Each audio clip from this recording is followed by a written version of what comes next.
insieme a Trieste, la maggior cura e l'assistenza a domicilio, penso solo alla problematica che hanno delle badanti, e l'implementazione delle nuove funzioni, alcune delle quali anche da noi richieste come la medicina sportiva.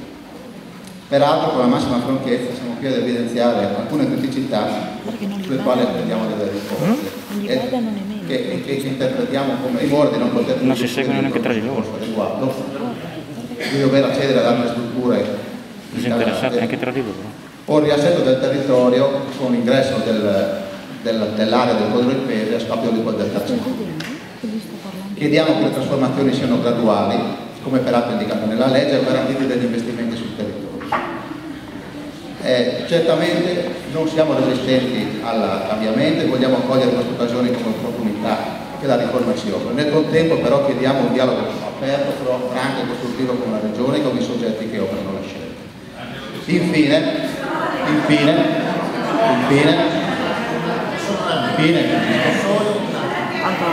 no, non ti stanno neanche prestando attenzione. Solo un attimo, poi possiamo parlare a due domande.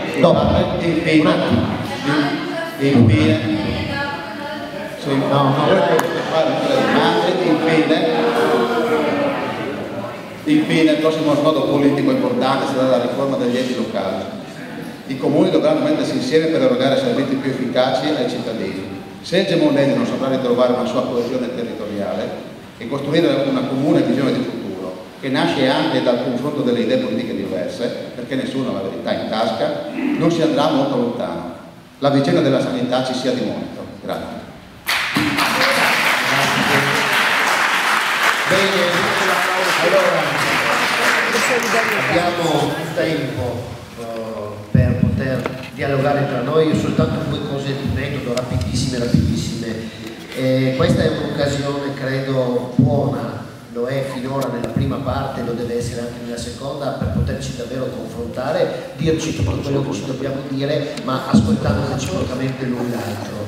Io chiedo quindi che chi vuole parlare ovviamente parli subito, sì.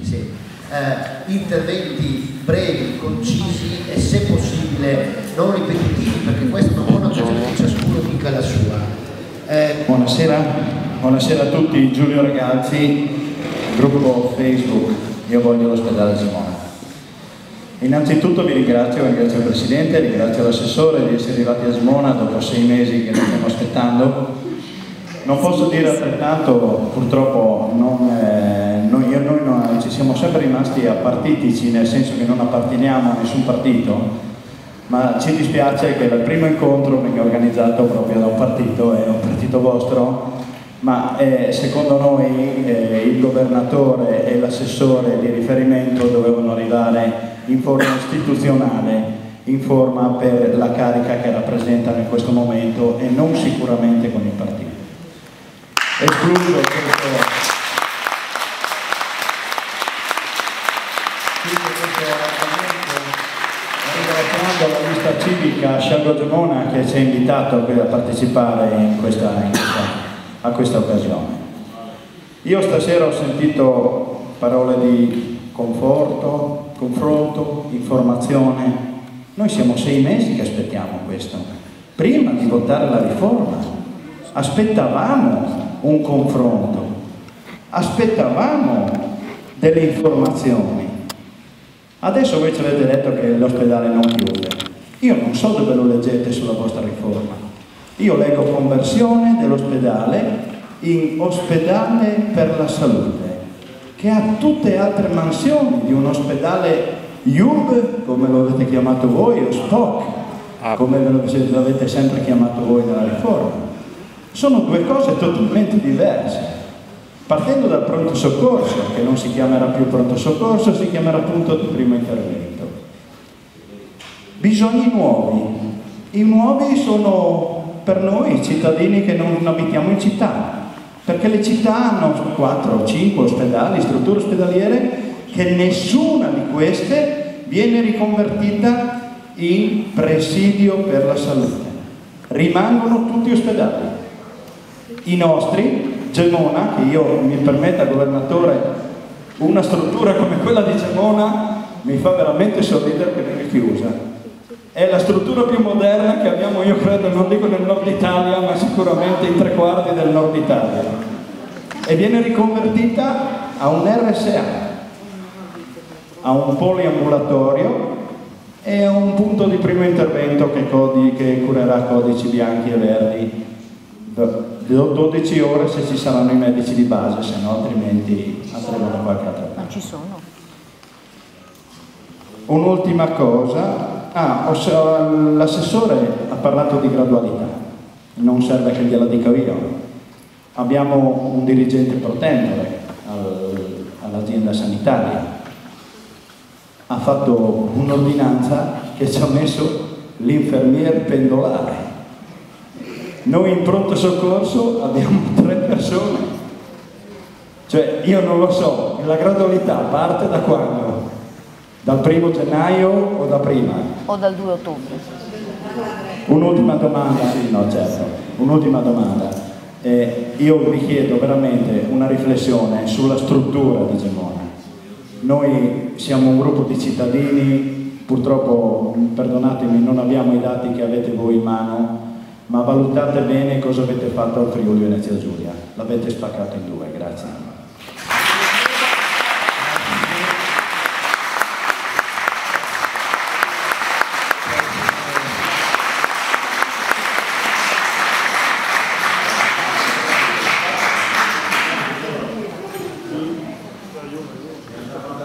Scusate, ma le risposte arrivano? No, giusto per capire come funziona. Ah, dopo le 2 o 3, no, giusto? Ah, ok. Fate un mix dopo. Per capire. Chiedo scusa, ho preso solo alcuni appunti per essere molto sintetico. Contrariamente al mio concittadino che ha parlato prima, io ho votato Deborah Serracchiani 2 volte. No, ho votato Deborah perché gli credevo quello che aveva detto. Pensavo che riconoscesse a quelli che avevano già pagato profumatamente di sconto sulle riforme che si andava a fare, perché l'assessore, perché quello che ha detto Deborah Serracchiani e l'assessore sono cose che sento da 35 anni e la regione ha sempre fatto quello che ha voluto, ha tagliato, ha attaccato, ha tolto, però le cose non vanno bene lo stesso. E sembra perfino impossibile che per risolvere i problemi della sanità del Friuli Venezia Giulia bisogna tagliare Gemona il Friuli.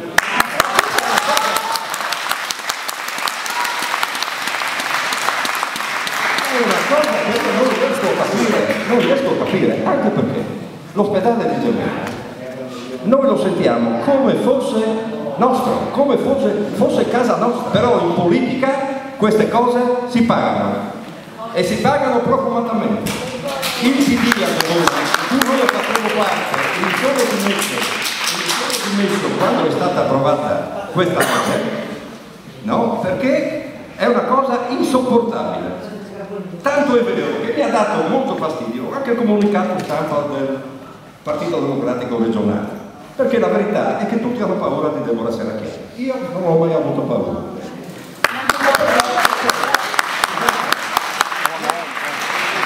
Non solo per cercare applausi, perché ormai la mia carriera politica è finita da un pezzo. Però se lo dico alle persone, più che un comunicato stampa del Partito Democratico, mi sembrava un comunicato che veniva riportato sul secolo d'Italia del Gran Consiglio prima del 25 luglio del 43.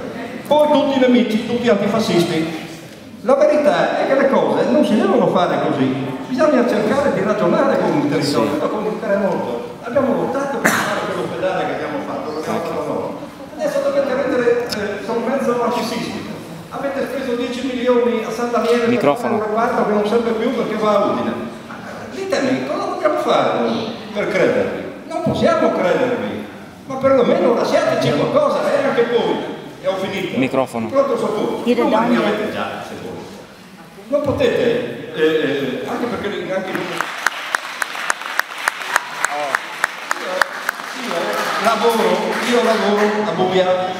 io lavoro a Buia e vedo passare per andare sulla statale a prendere uno che magari ha abusato di alcol o roba del genere, vedo passare l'ambulanza per Buia che viene su da San Daniele per arrivare a Tegna o Magnano quando Gemona a 5 minuti. Per forza di cose poi i numeri non tornano